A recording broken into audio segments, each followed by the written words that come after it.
in Colombia, in the city of Ibagué. So I'm a Colombian person. I'm a Colombian Spaniard, but this is a long history. And I start. I was surrounded at home by Western classical music because of my dad, who is a big music lover. So I grew up hearing, especially piano music, like Eduardo and Charbel studied, like, but Chopin and all the great piano masters and symphonies and classical music. But at outside at school, I heard the folk music, and when I started singing at the age of 12, I started naturally singing Latin American folk music. So I sung during all my teens years until my 23 years old. I was a folk popular singer without any vocal training, formal training. But I was singing and competitions, national competitions, and in many stages. But when I finally started studying voice at the conservatory, suddenly the Latin American music disappeared. So I started singing Italian, French, and German repertoire, and I was all the time wondering, where is that music that I love so much? Where is this? What it doesn't exist? Oh, what happened with it? And it was thanks to one of my first voice teachers and the one who inspired me more, whose name is Rocio Rios, and she kind of going out of the curriculum, she gave me a few songs by Alberto Ginastera, the Argentinian composer, the Cinco Canciones Populares Argentinas. And she was going outside of the curriculum because the curriculum of the classical singer in Colombia or in the US or in London or in Italy starts with the Italian Ariantique and the Italian, and the German, the French, and it's all, we share the same curriculum for the classical singers, I think, in all the conservatories in the world. So, and the Latin American music was not part of the curriculum of a conservatoire in Colombia, Latin America.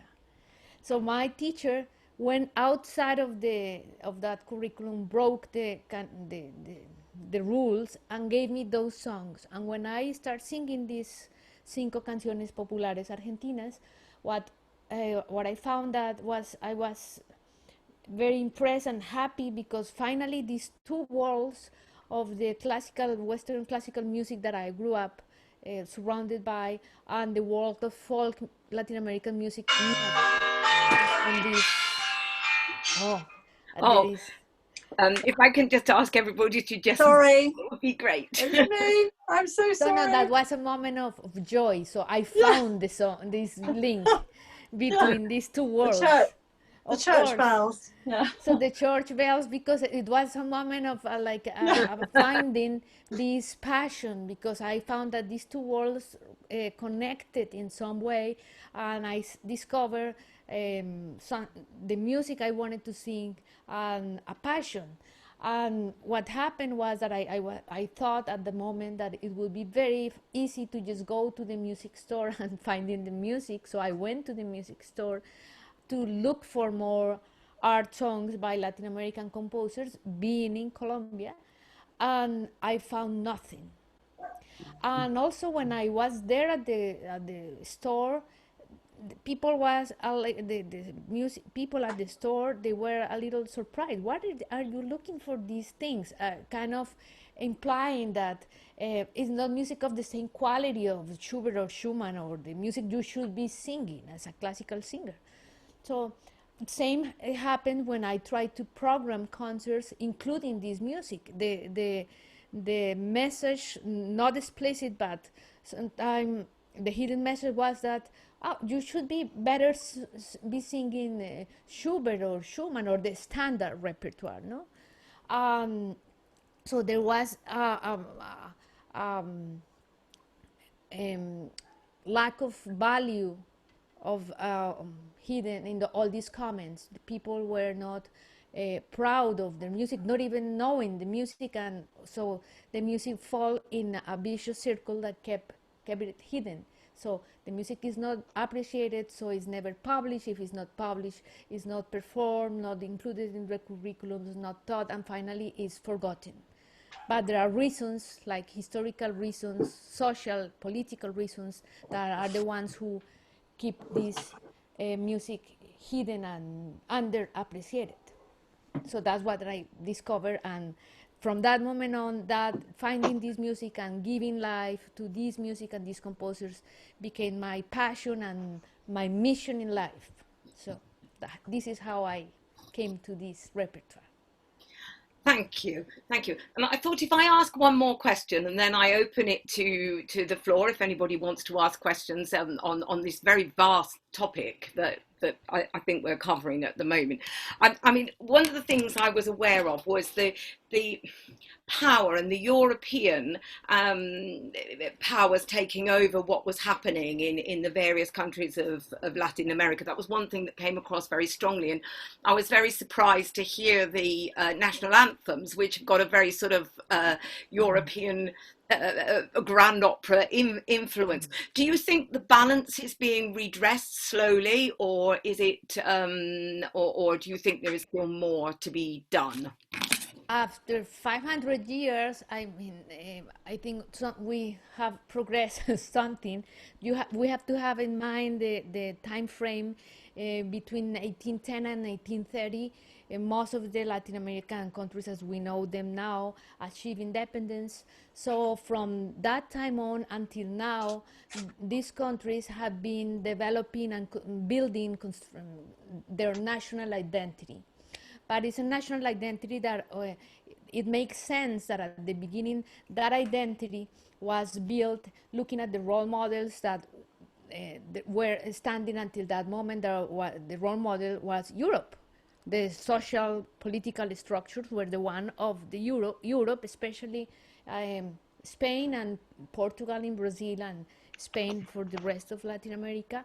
But not only that, because at the 19th century, France was the one imposing the ideal aesthetic models. France and also England imposing the aesthetic models. So the Latin American countries wanted to look like them, sound like them, behave like them, and that's why at the beginning the national anthems that surprised all of you in those examples I play in the lecture were in the most pure operatic European style, because opera was the taken by storm the whole world at the moment, was the music of the elites. So, and it was linked with distinction, class, and was the music of the people in power, and the people who were in power soon after the independence wars were the sons and daughters of Europeans. So they wanted to sound and look like Europeans. So that's why it makes sense that at that moment the music, our symbols of identity, sounded very European. But to answer your question, since that time until now, of course, we have many things have happened, and we little by little have been including the other groups, human groups that conform America. Because when I talk about America, I talk about the continent. And we are a very rich continent because of our diversity. We are formed by the Native Americans, Europeans, and African descendants, and this melting pot of cultures is the one that gives us our richness. So in the little by little in time, in the progression of time, so we are including the expressions, cultural expressions, music, rhythms, melodies, instruments, languages of these groups, and so the music starts having differences, different flavors and characteristics. But we still have a lot to do. Why? Because and we in the academia, we have a lot to do because we are still in the under the same models in the curriculums of the 19th century, because we are repeating. I think we are the guardians. And I came to think that when we were talking last Saturday, we at the academia, we are the guardians of tradition, repeating the canon and canonizing every day more and more the music of the Italian, French, and German masters, which is great music. I love it. I grew up singing and hearing that music, but it's not the only music. And we are, without probably without being aware sometimes, reaffirming a paradigm of thought that says that the history of music is one, the history of music, the history of the European music. This narrative is coming from the centers of power at certain historical moment, and it's ingrained in the thought and the structures of thought of the former colonies, and it's ingrained in the structures of the curricula in academia still today. So we are still under the idea of that the history of music is the history of European music, but the history of European music is the history of European music. There are many other histories of music. We should be teaching and studying the histories of music. That is a panorama much more open and wider, richer. Thank you. Thank you. Now, can I open it to everyone else? Has anyone got any other questions? Any questions? Yeah, Nicola. Hang on. Can you unmute? Hello, Oh, there you can are. you hear me now? Yeah? Yeah, there we go. Well done. Yeah, so Patricia, how much do you think that the lack of dissemination of Spanish art song is due to the shutdown of Spain during the Spanish Civil War and for all those years afterwards, rather than the fact that this is a forgotten art form? Because literally we didn't get anything from Spain from that time on, and all the De Falla and that lot, AOTOS, is something that really has only emerged in the last 20 years. So I wonder what your thoughts might be on that. This is a very interesting question, and now we are talking not about Latin American song. That this is a very good opportunity to raise this distinction about when we talk in the world of singing about the Spanish song. Most of the people refer to all the repertoire in Spanish, and they include in that songs from Colombia, Peru, Argentina, Mexico, and Spain. So I like to use in the language, use it well, and say when I'm talking about Spanish song in the same way, in the way you did it, talk about the song made by Spanish from Spain composers, and then to refer to the other repertoires by each country, or Latin American art song. But going back to your question, I think that probably the fact that these songs are not part of the repertoire, there are many reasons. One is the publishing industry has not been as strong as in other countries. It happens in Latin America that the publishing industry had been music industry had been poor, the music publishing. So if the music is not published, of course, it will not be, the musicians will not have access to it. But the Civil War now, going exactly to that period of the Civil War, probably, yes, it had an impact, because if the music is not published and the artists, the creators, composers are fleeing the country, etc., so the music, of course, is not being promoted and performed. But probably it's more than that, because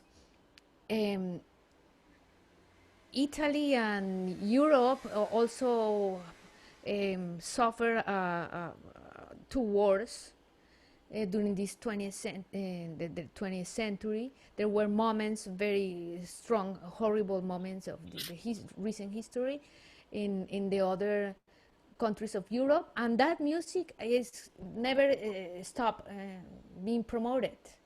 However, I just would say there that part of Franco's determination was against folk, and since a lot of these songs have a folk idiom or a folk root to them, I wonder whether that whole that was all swept in under the same blanket. I honestly don't know exactly, but I would think that the repertoire we are talking about is not considered folk in the eyes of and the perception of the audiences or the even the singers. Is art song more like the leader of Schubert or Schumann, but or I was thinking more about Franco's attitude towards probably. I think we have here art. an expert that we can ask, Dr. Clark, because he is an expert in. We have the expert sitting with us, so why don't we learn from him? Absolutely. Well, this is about Patti. It's not about me. It's a very complex history. Right after Franco emerged triumphant in the Spanish Civil War, World War II broke out.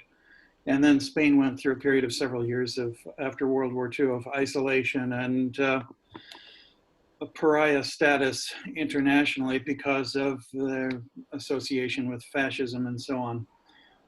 But then the Cold War dawned, and any enemy of my enemy is my friend. So we were willing to overlook the dictatorship because Franco was an ardent anti-communist. So you find in the 1950s a gradual rehabilitation of Spain's reputation internationally and a revival of its economy, a lot of which depended on tourism. So people came to associate Spain with bullfighting, sangria, and flamenco. And that summed up Spain to them as tourists. And what you also find in the 1950s and 60s is the advent of the post-war avant-garde. And I just know from extensive personal experience that the people who promoted atonality and ametricality in the avant-garde very much looked askance at Spanish classical music because so much of it was grounded in folklore. And it had a very negative connotation for them. So right now I'm working on a major project regarding Joaquin Rodrigo, the greatest Spanish composer after Manuel de Falla, and he wrote gorgeous songs, wonderful songs. But they remain metrical and tonal and also influenced by Spanish folklore. And in high modernist circles, that was just the kiss of death. I think the situation has begun to change now, and we're reevaluating 20th century music and the preeminence of that high modernist aesthetic. But Spain has gone through some rough patches. I think though it's emerging now. Why? Because of people like Patti, and also there are many young musicologists in Spain who are studying their own music. And in particular, they're focusing on the music of the Civil War and post-Civil War eras, which was taboo amongst the earlier generations of musicologists. They didn't want to go there. They didn't want to start another civil war. They just avoided it. But now the grandchildren of that civil war want to understand. And I think that once the Spaniards begin to promote their own heritage, their own tradition, we're going to see, I think, increasing international interest and awareness and understanding of it. So I'm excited about that development. And the person we're celebrating today, Patti, has a Spanish passport. She is a Spanish citizen, and she's playing a crucial role in promoting not only Latin American music, but also the music of Spain. And in particular, Catalonia, because her backdrop there is Barcelona. She lives in Barcelona. She speaks Catalan. She loves that region. That's where she's chosen to live. I would like to know a little bit more about your attraction to Catalonia, Patti, and also, is there some sort of equivalence in your mind? You see Latin America as in a sort of minority status, having been overlooked and perhaps reduced to a second-rate status. Do you have that same feeling about Catalunya, that it's been reduced to minority status and you want to promote it and restore it to its rightful place? I don't know. Can you explain that? Yes, I always align with the contra narratives, with the weakest. That's my thing. I know. So who knows? But no, yeah, I think back in the question of Nicola also about the folk and the art song, this relationship, and there is this repertoire, the art song repertoire of Latin America and the and Catalan and Spanish repertoire. Um, started to be created at the moment of the musical nationalism. And at that moment, the composers like Bartok, Borjak, they were looking into the folk traditions and bringing that music to light, and also making adaptations for the art music of this music, so getting inspiration in folk. But what is interesting in this concept of folk is that this concept is a concept that also departs from the centers of power as a way of classifying the music that are outside of the centers, the peripheric music. So their music is not their folk music. The music is the folk music is the music of the others, the peripheries. So uh, and in that in within that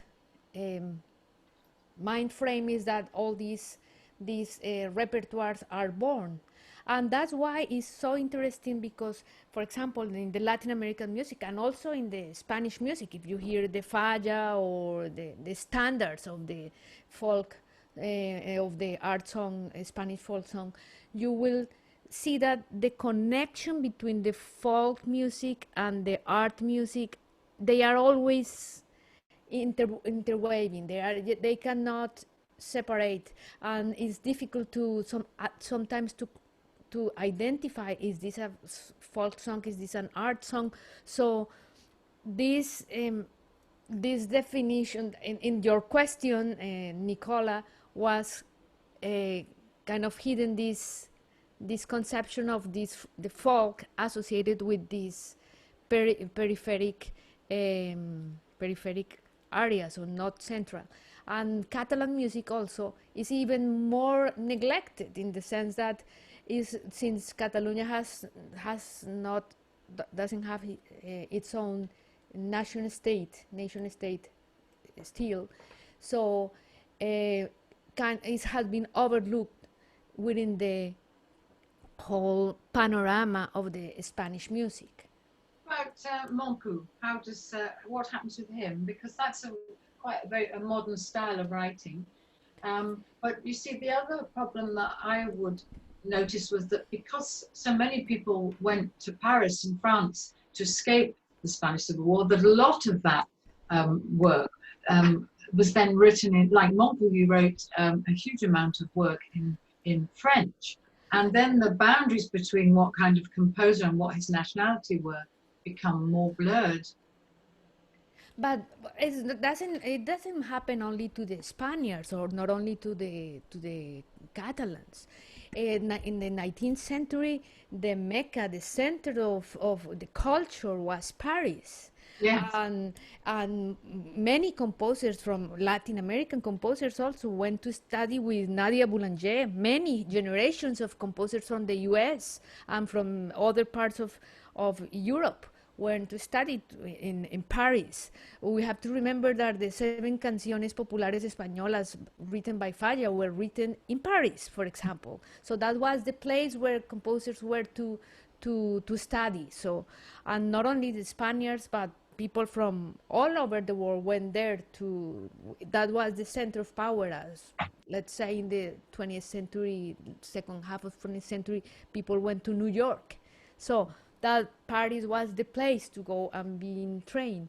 And yes, there are some, since talking about Monpou specifically, since Catalonia and France are very, very close, so we still have even more influence from the French music, but this is kind of nice because it falls in. I mean, it's as closest. There are a lot of at that time. No, it was very close. Thank you, Nicola, and thank you, Dr. Clark, for that very interesting discussion. Is there anything else is there something that somebody else would like to ask? A question, Heidi? Did you, Heidi? Yes, it was more an observation, really. When we were putting together the Language of Song, which is a songbook series which has songs in French and Italian and German, we were keen to include some Spanish songs as well, which we did. But we found it very hard to communicate with the publishers. It was very expensive, and they were very hard to get hold of. And I do wonder whether that has been a bit of an influence for a reason why the songs have just not spread in the same way as the sort of the big publishing houses that you've had in Leipzig and New York and London. And it just hasn't had that behind it, and whether that has really sort of not helped spread the Spanish song in particular. It's just an observation, really. No, certainly the publishing, music publishing industry, the fact that, for example, in Latin America, the music publishing industry has been very poor since during 20th century, even now, has had an impact. But also, there is, before that, there is the fact that if you don't appreciate your own cultural heritage or your own cultural productions, you don't make an effort to preserve them. So you don't publish them or promote them. So there is a vicious circle. But it's true that it has been very difficult to have access for the musicians to the sheet music. At the beginning of the 20th century, especially at the south cone of Latin America, in Argentina, there was the Ricordi Americana. There was the one branch of the Ricordi Milano, and a few years after, there was the Ricordi Brasileira in São Paulo. And so they published some of the works of the main composers of the time until the 40s, more or less. But then these also the prints at that time were very small printings. So when I started looking or finding the songs, I always found Xerox copies of the copy of the copy of the copy, and it was hard to find, and still it is hard to find the actual sheet music. So that's why one of my main goals is to break this vicious circle, and is first of all doing research, finding the sources, and then also publishing the music. So I have been working hard to publish many of these, the music. I have found literally thousands of art songs from many countries, 18, 19 countries, thousands. Of course, publishing a song, an art song, is complex in the sense that for the copyright, because each song has two owners, the poet and the composer.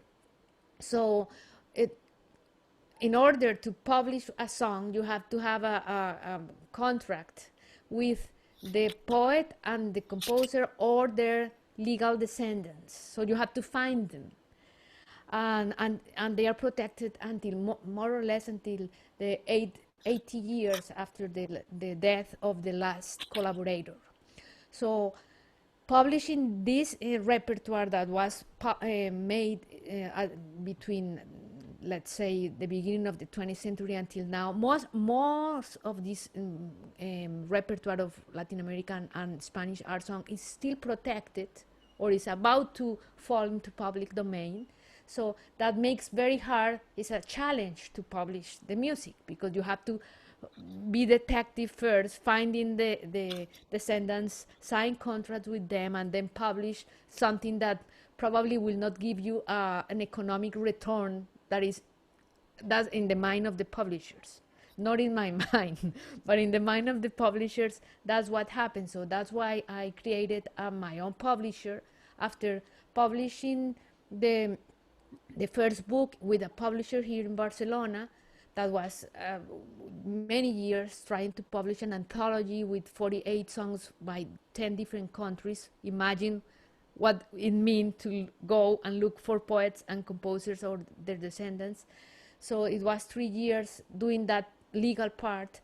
And, and the tragedy, for example, now with that book is that the publisher is not interested in reprinting. Now that is the third edition, they are not interested in doing that. And this is a tragedy.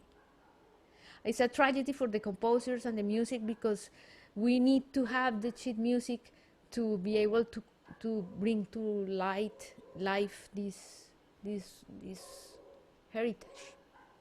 And of course, I mean, I've seen a lot of young people now are learning Spanish, and so in a way that's quite accessible.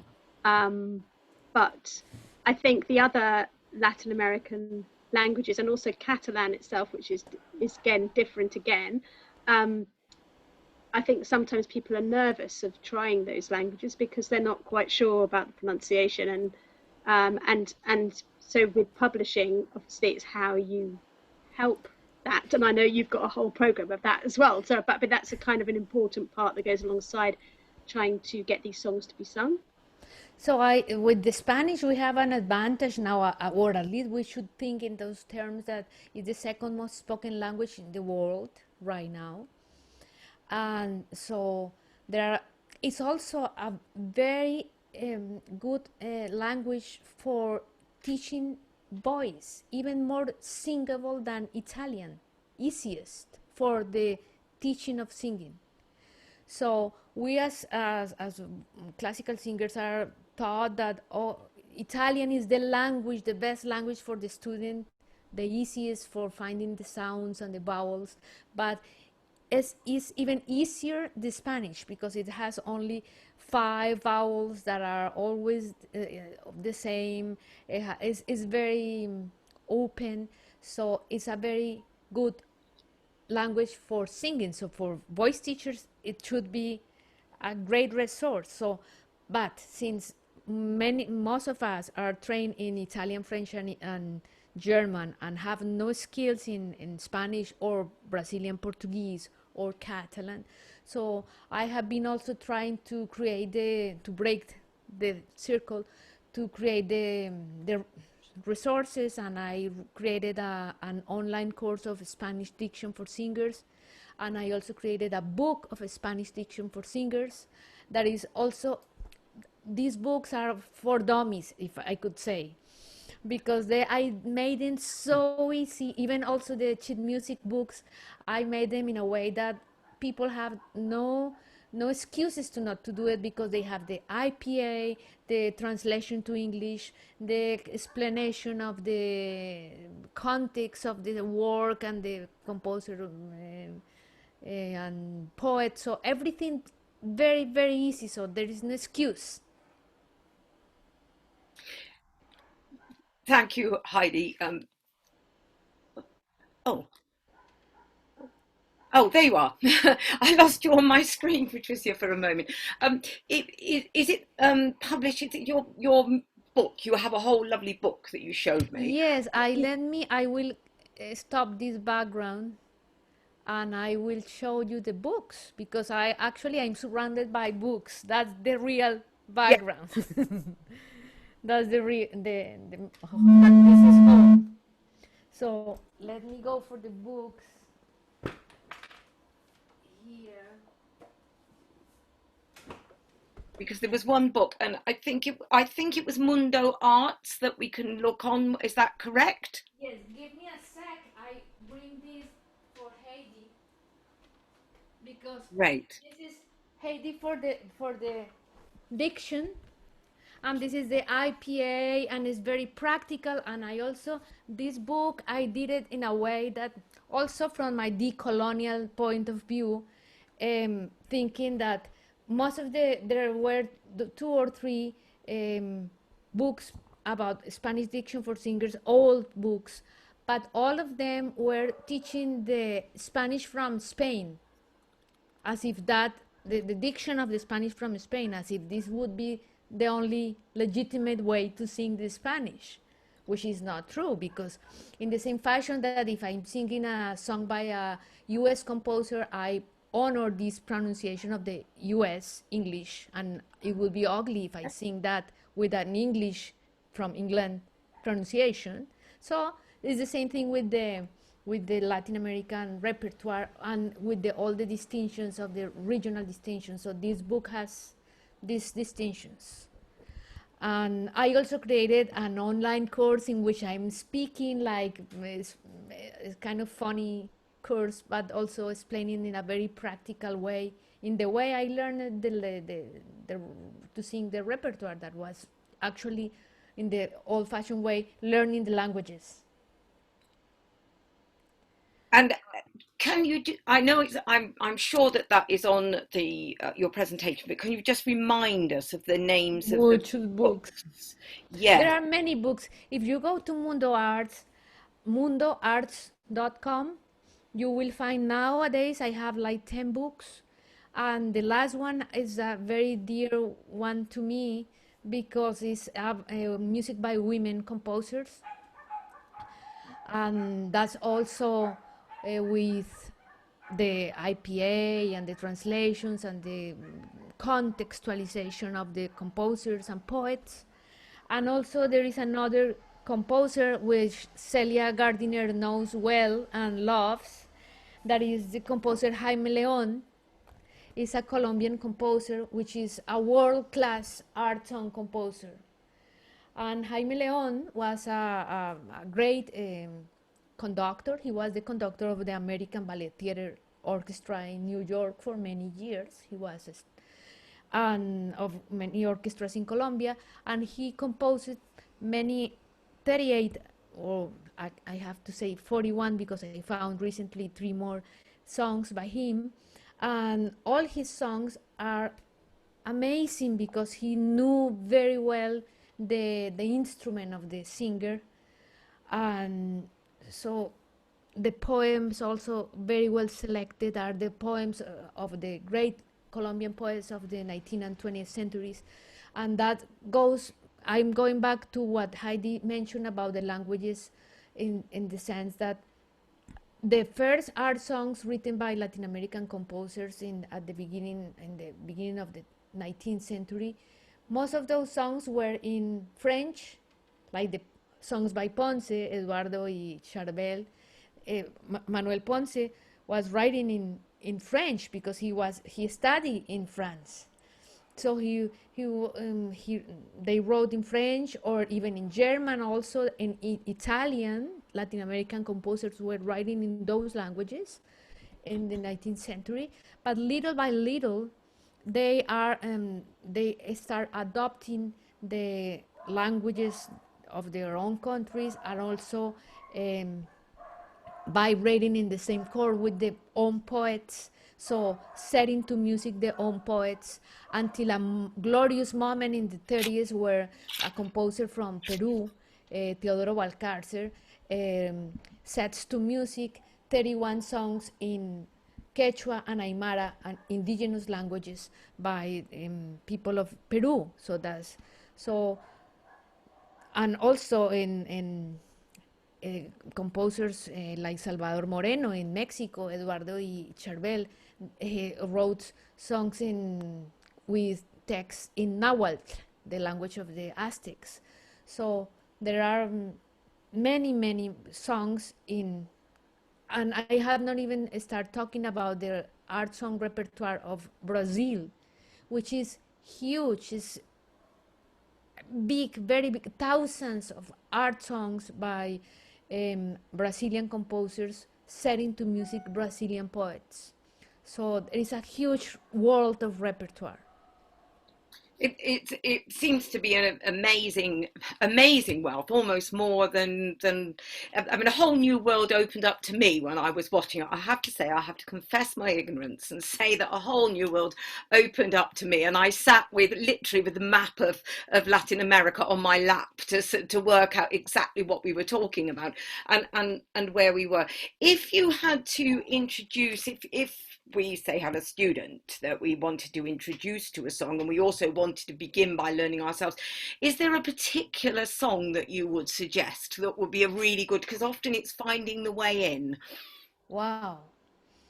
Um, that's a question because there are some thousands of songs, but for example, Carlos Guastavino, the Argentinian composer, some people refer to him as the Schubert of Latin America. Look at that tendency of comparing with Europe. I don't like to call him the Schubert of Latin America, but some people do that because of the amount of art songs and of beauty of the art songs he wrote. And he has a collection of canciones escolares, like ¿cómo se dice canciones escolares, Charbel or Walter? For children, kind of, for school, Yes. for school songs. School songs, yeah. For school songs. So those songs are accessible and are beautiful melodies. They are rich for the piano, but they are melodic and are beautiful. And also Jaime León has a collection of children's songs that is amazing. This is a song cycle of 6 children's songs that are very beautiful and also are for the pianist. These songs are amazing because he was a pianist, so they are very rich and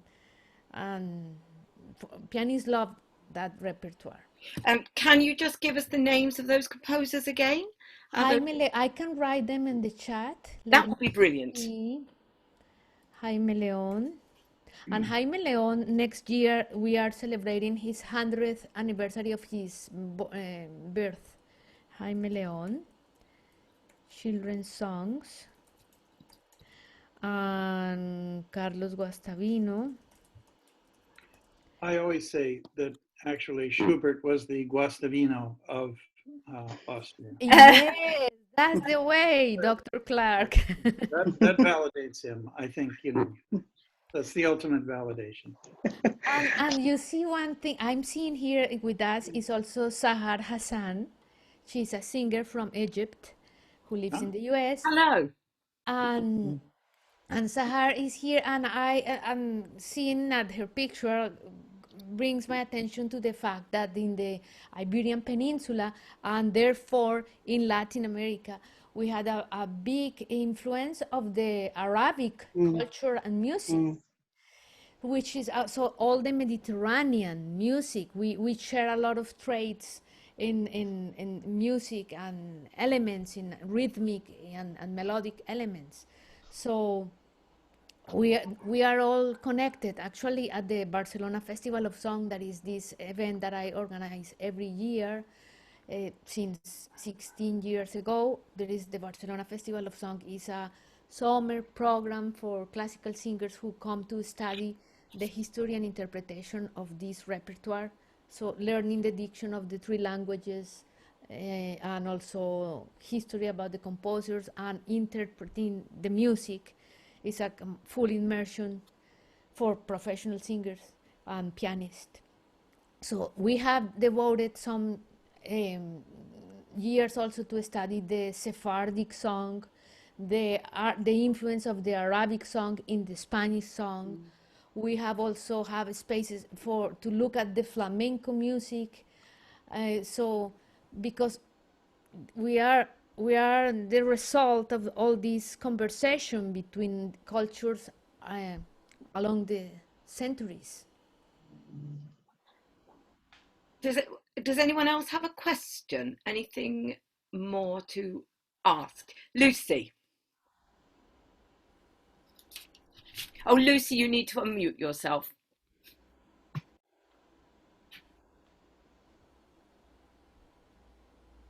Okay. Hello. within the music colleges in Spain, across Spain, and the Latin American colleges, are you finding that now they are beginning to use these songs and explore these songs as this is your challenge, I know, to begin to change the way the academic world instructs their new singers? But are you finding that is beginning to happen, at least within the Spain or Catalan, Barcelona itself? Not as much as I would like. The curricula still are the same German, French, Italian curricula. I am start seeing some interest in people that come here and there, that they, oh yes, there is an awareness, a little bit more awareness, but it's interesting that it's happening the same thing that happened in the 19th century. For example, Latin American composers in the 19th century, most of them belonged to the elites, and they went to be trained. They came to Europe to be trained and went back. So when in Europe musical nationalism and looking into the folk music was a trend, Latin American composers started looking into their own folk music to follow the international trends. So in a way, in Latin America, in some regions of Latin America, people are very interested in these repertoires because they are seeing that outside of Latin America is being recognized and appreciated. So, and that goes back to this colonized mind or sense of inferiority, complex of inferiority, that my things are only valuable when people from outside look at them and values them. But for whatever reason it happens, it's starting to happen, I think, but it still is not as strong as it should be. Do you personally go into some of the music colleges around the country? Is it something that you are able to do yourself or have done? To be honest, I have been 20 years doing this and doing, and at the beginning, nobody, I mean, at the beginning, when I started with this interest and I mentioned that I wanted to devote myself to this repertoire, to my colleagues or to classical opera singers that I met and I admire, all of them told me, you should first become famous singing opera, and then when you are known singing opera, then you can sing these songs. So that was there was not a path for doing this that I could follow. So it had been hard. But the place where I go more and where there are more interest until now is the United States. The universities in the United States is where I see that there are more interest in this repertoire, and it makes sense. Also because we are in the same continent, and also because 16.6% of the population is of a Latin descendant, probably. Also is 51 million of people nowadays, so it should be. And also the universities invest money in researching subjects that are foreign to them, which is great. Okay. Thank you, Lucy. Thank you, Lucy. And we have one more question here from Charbel. Would you like to ask your question? Is it Charbel? Charbel. Would you like to unmute yourself? Still mute. I don't think his audio is working, Jan. No. Oh, right. I will ask the question then because I have it written. Oh, Hello? now he is Ah, now. hooray. Hello. Okay, so besides the Barcelona Song Festival, I was wondering if there are more organizations that promote Latin American music in the United States or England or other places. I mean, Dr. Clark is the director of the Iberian and Latin American Music Center at the University of California, Riverside. And they do research, publish a journal, and that's the place to go if you would like to specialize in musicology in Latin American music or Iberian music. So there are programs and universities that have University of Texas, at Austin, Indiana University, they have a concentration or interest in the study of the music of Latin America and the Iberian Peninsula. Yes, there are programs. And there are festivals, I mean, where they play the music, many around the world, I think.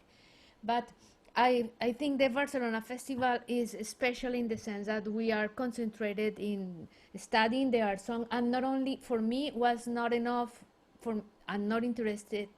Not interesting to just create a festival where people come and play, because for the ephemeral nature of music, when the music stops being heard, it disappears.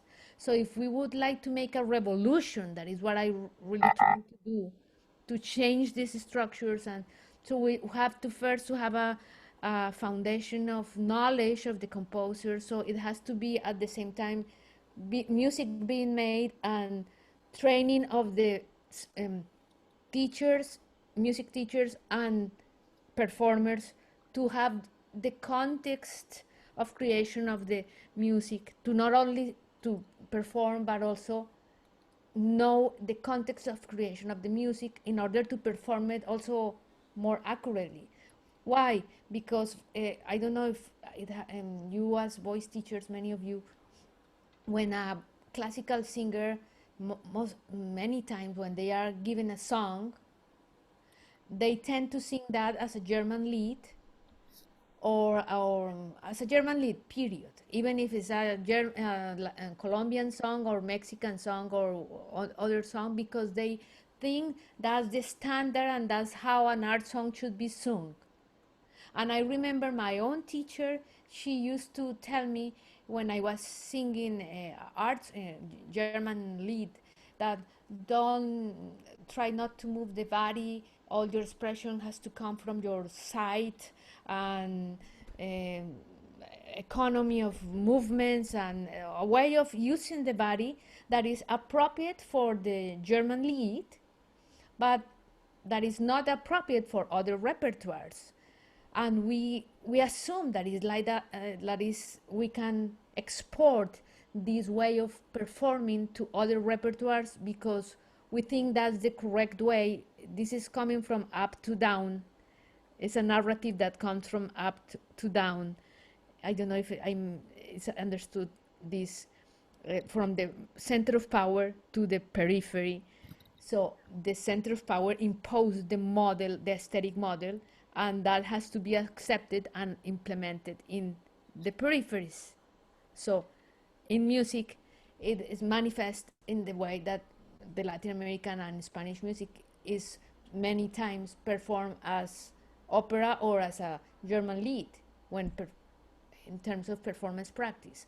So we have to also create spaces where we think about that, we reflect about that, we create our own performance practice that is contextualized with the history and context of creation of the music. So that's the Barcelona Festival, is this space. What do you think, Dr. Clark, that you have been part of the festival for so many years? Dr. Clark is mute. BAFOS, as we affectionately refer to it, is a wonderful event, and every year Patty works her magic pulling this together. She just did it amidst a pandemic, and it was a huge success. Concerts and classes and lectures and well, she's just a wizard when it comes to organizing things like this, and there's nothing else like it in the world that I know. And it's gone on for 16 years now, and I fully expect it to continue for many more years. Certainly hope so. It's a wonderful resource. And Thank you. sorry, one small thing. One beautiful thing of this space is that in the last years, most of the students are teachers, university teachers, which means that they need to acquire the tools to go and give that repertoire to the students. So we've reached just after 7 o'clock, and I want to say to you, Patricia, thank you so much for sharing all your expertise and information on this subject, of which I've learned lots. I'm sure everybody else as well. I hope there's some chat, which I hope that people will be able to read, and I hope that answered your question. I think it was Valerie who asked a question about where the information is, and it's been so marvelous to have you all, to have everyone here, and for the expertise of Dr. Clark and everybody else who's been talking. And again, I thank you for everything that you've done. And I also want to thank Heidi, who was the person who instigated the online festival, who just worked so hard to get this done in the face of Eurovox not taking place. But instead, something else has happened. And we've been able to share in a very marvellous way, and in some ways in an almost wider way than we would have done if we'd have actually been in Eurovox. So we thank Heidi for everything she's done, and thank you again to Patricia. And this will be available online, providing I've managed to record it correctly. I'm going to stop recording now,